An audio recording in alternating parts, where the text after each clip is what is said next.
Gimbal lock is what we're going to talk about today. It is a sneaky and mysterious thing that everybody talks about that you will inevitably encounter. Not a lot of people talk about what Gimbal lock is, how to diagnose it, how to realize that you're in it, and then how to fix it, solve it, and avoid it in the future. That is the goal of what we're doing today. And I'm going to make it easy to understand and easy to remember how to deal with it going forward. Sound good? Cool. If you're new here, hi, I'm Sir Wade, and if this kind of thing is helpful for you, there is a link down below to my Maya for Animators workshop. It is a giant workshop. Ever since I left DreamWorks Animation, I have been teaching this workshop every couple of years, and at this point it's up to 30 plus hours of stuff. It's everything I know how to do. It's all tailored for artists to make all this technical stuff as easy as possible so that you don't have to deal with struggling against the computer. You can just make the stuff you want to make. So if this all sounds good, please check out that link. I put a ton of work into that workshop, and this Gimbal lock stuff we're about to cover came from there. It's a small part of my giant animation workshop. So check it out, enjoy. Let's talk about Gimbal lock. So let's start simple. Let me show you what Gimbal lock is and how it occurs, and then I'll break into all the details and what to do about it and so on, right? So I've got a cube, I've got my rotation. Now, by default, most animators just spin the ball, or you move the individual axes, or you do whatever you're gonna do. Under the hood though, Maya's not looking at the same manipulator you are. This orb, this manipulator, it's lying to you. It's always been lying to you. The cake is a lie, and so is this orb. We'll dive into that in a minute, but let me show you Gimbal mode. We'll come back to that.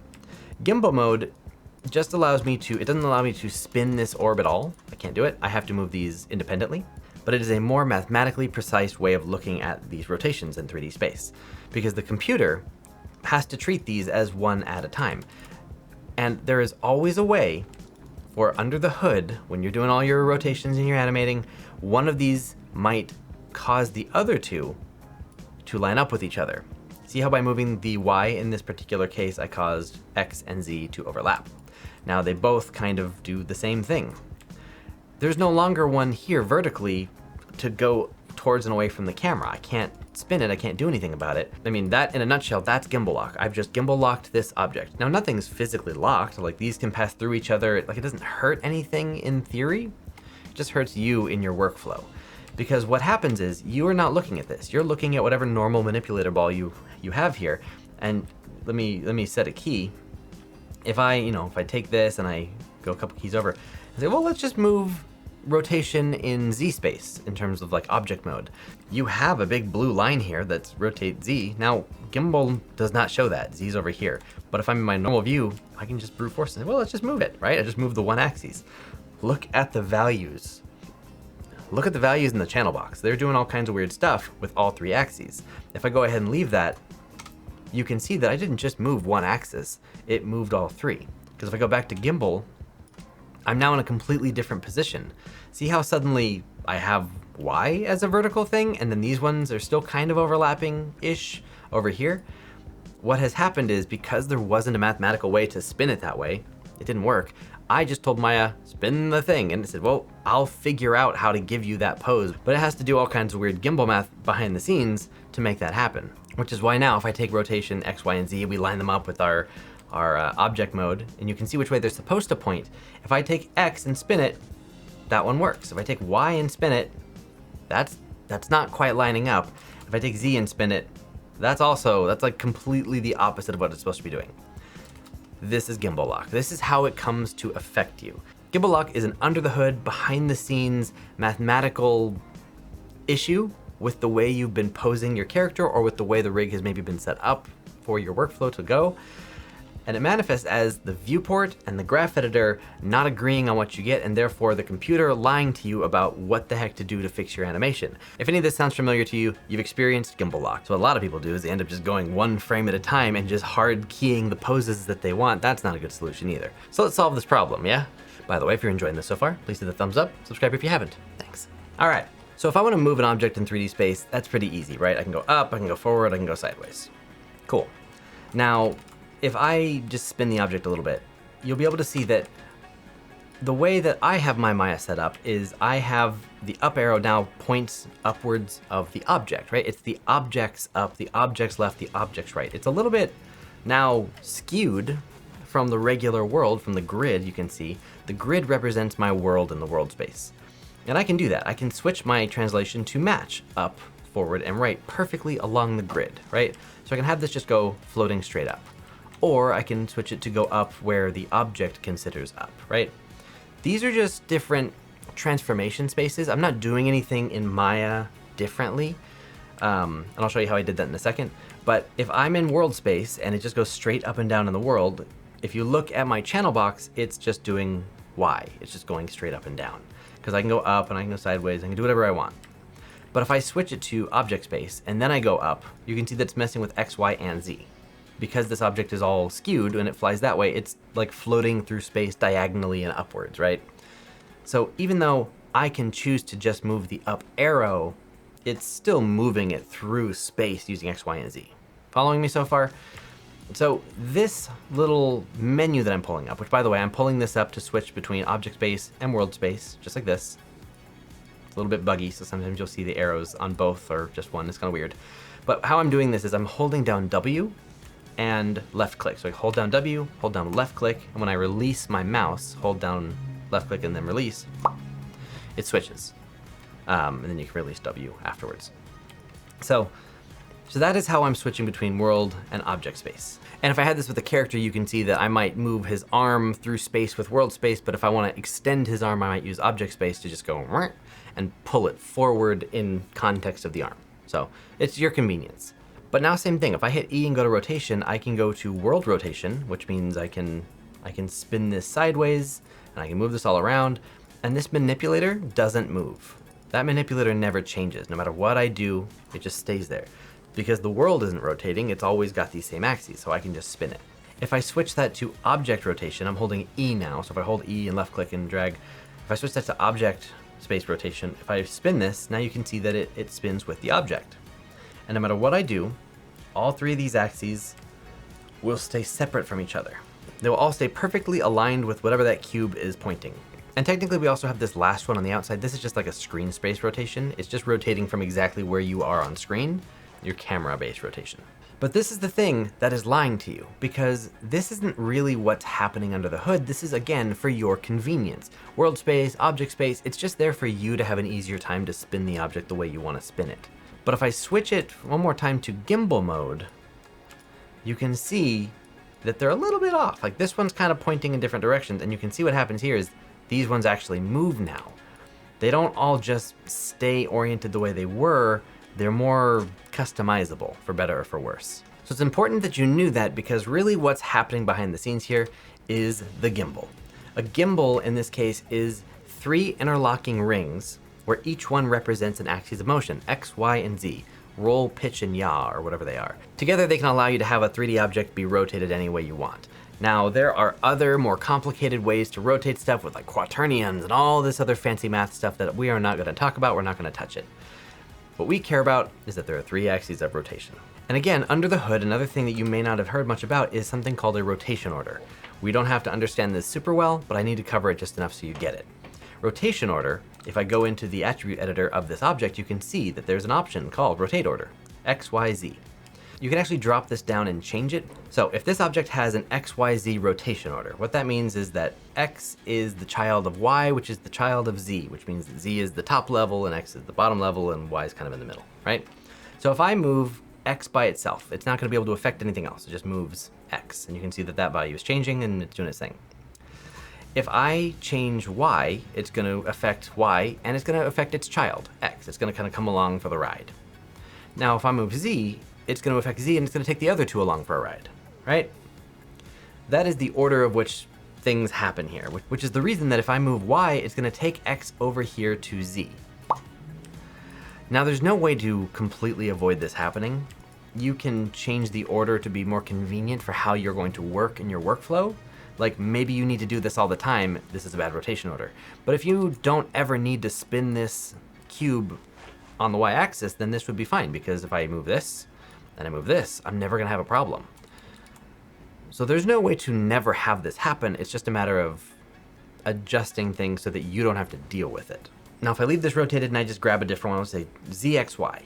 I'll just grab ZXY. You can see it changed. So you can see in some cases, it is just changing like where the things are.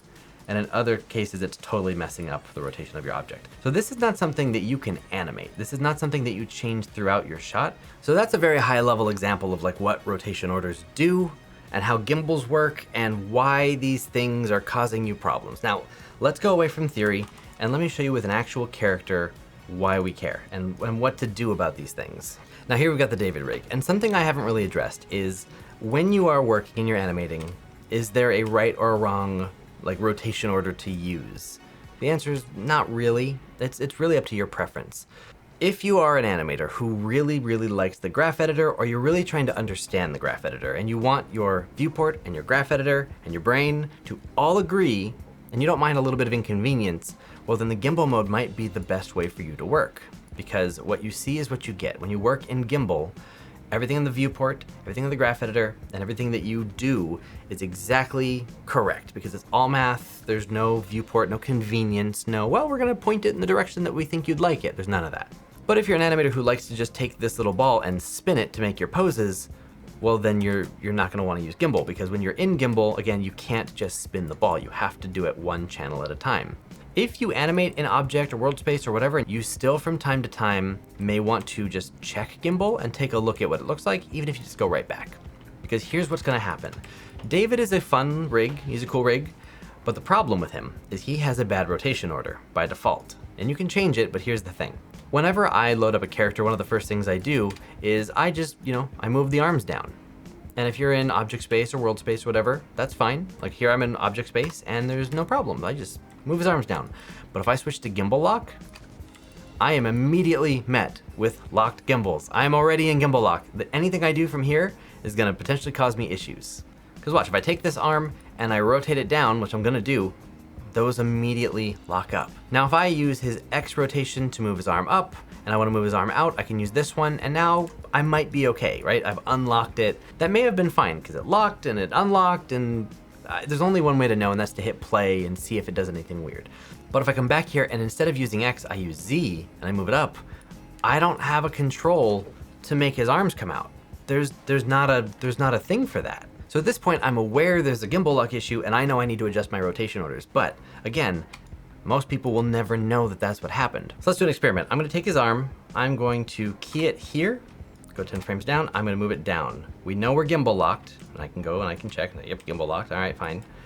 And then I'm gonna go 10 frames more, and I'm going to, back in object mode or whatever, I'm just gonna say, all right, move his arm up, and I'm gonna have to wonder, did it use X or did it use Z? Did it use the good one or did it use the bad one? I don't know. I can go and I can check and say, I'm still locked. I don't have a way to spin his arm out to the side at this point. I should, but I don't. So again, pretending like we don't know anything, let's go ahead and just do it. Out he goes. Now, if I go back to gimbal here, suddenly it's unlocked. And we have to wonder, is that good? Is that bad? Like what happened? And there's only one way to know. We have to hit play, or we have to get to a point where we're adjusting our curves and our splines and we have to see if things are working for us. Because sometimes you get lucky and you might enter and exit gimbal lock accidentally and gracefully without any issues, but you might enter it and stay in it, or you might enter it, do some damage, and then leave. Like you never know. The trick is being able to either avoid it or fix it once you found it, right? Now we know what our 4 poses were, right? It was out, down, forward, and out. That's what we set keys on. Let's look and see if it kept it that way. Out, down, forward, whoa, okay. That is not the pose we set before, and then out. It does do something weird. And if I take, if you look at the gimbal, you can see that this is what the gimbal rotation is saying. But if we say, okay, well, you know what? Let's go back to object. Like, that's not what I wanted. Hey, why is this all wonky? I always wanted this out in front of him. That's what I wanted. What does that do? Out, down, forward, and then out. And then you can see there's this weird arc now.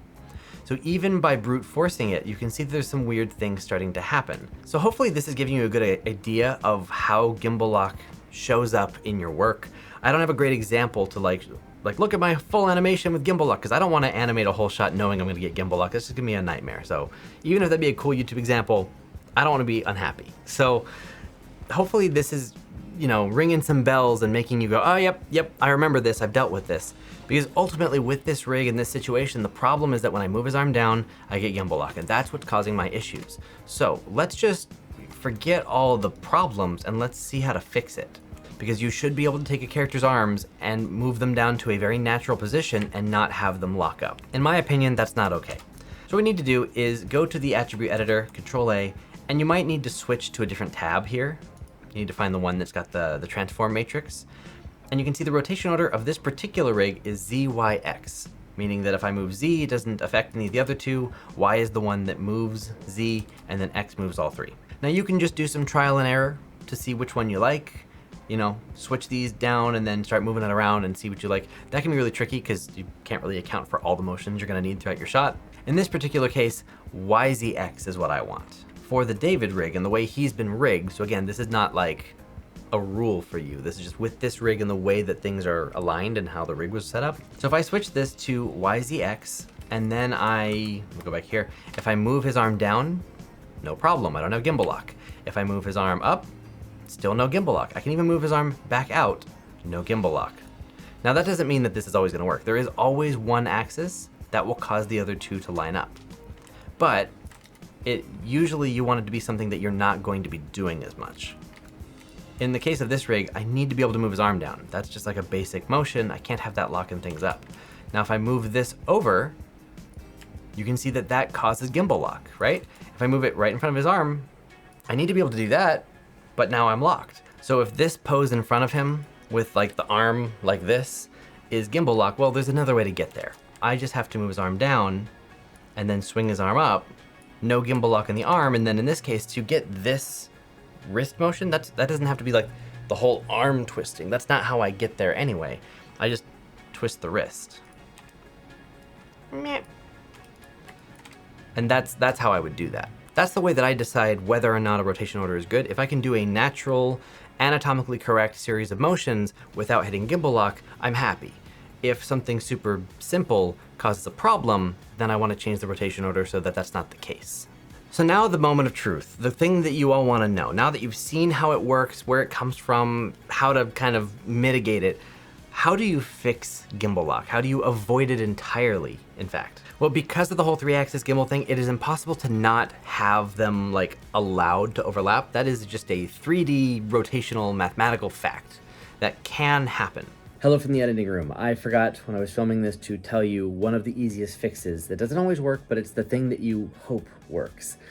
If you've set a bunch of keys, you've got gimbal lock, and your animation is basically doing weird things. The arm was keyed here, it was keyed here, and it's doing weird arcs to get there. Gimbal lock is to blame, and your best case scenario is to grab all of your curves in the graph editor, go to Curves, Euler filter, and if the animation gods smile upon you, that will correct the interpolation despite the gimbal lock issues. That won't always work though, so that's the best case scenario, and if it doesn't work, well, then that's where the rest of the solutions you're about to see come into place. So I don't know how I forgot to mention that, but there you go. Back to it. So the best thing you can do is to check your arm rotations first and figure out a rotation order that's gonna work for you. And that is easier said than done, because you saw that like I knew which one to click and you could trial and error it, but there is a tool that can do that for you. If I just go ahead and set a few quick keys in here just to make sure it's got some data to analyze, and I switch this to gimbal because yeah, okay, I'm getting a little bit of gimbal lock, nothing crazy. You can see I can create gimbal lock and say, oh, okay, now it's a problem, right? So what I can do is I can take this control and I can actually use an Anibot tool called Selection Attribute Space Switcher. What that will do is pull up a little thingy here for rotation order, and you can see that the FK shoulder left rotate order, you can see it's set to YZX, that's what we said earlier, and you can actually open this up and it will show you with your current keys and with all keys considered which of the rotation orders is best suited to help you with your animation. And I'll just try this one, and you can see that now that I'm in gimbal mode, I don't have a problem. So let me just jump through my different. So if I jump through my different keys, you can see that they sometimes will kind of rock a little bit. They'll move a little bit. But it was calculating which one is the least of all the evils, right? Which one is the best of the options. So if you're already in the middle of a shot and you're having gimbal lock issues, that's probably your best bet. Anibot with that tool, turn it on, check which one, and it'll switch your rotation order for you. That's best case scenario. The next thing to keep in mind is don't use this ball to rotate. This is a dangerous game to play because if you just start spinning this thing, you don't know what mathematical choices are being made. You don't know which one's X, Y, and Z. You're just setting a pose. I recommend that everyone always has the graph editor open somewhere on their computer and that you're not just using this to spin all 3 axes, but that you are specifically either grabbing things in the graph editor to move things, or that if you are using Gimbal, you can move each one independently so that you can make the change visually and see the change in the graph editor, so that when you have to go back later and make your adjustments to your animation and refine stuff, you kind of have an idea of what you're looking at because you did it on purpose.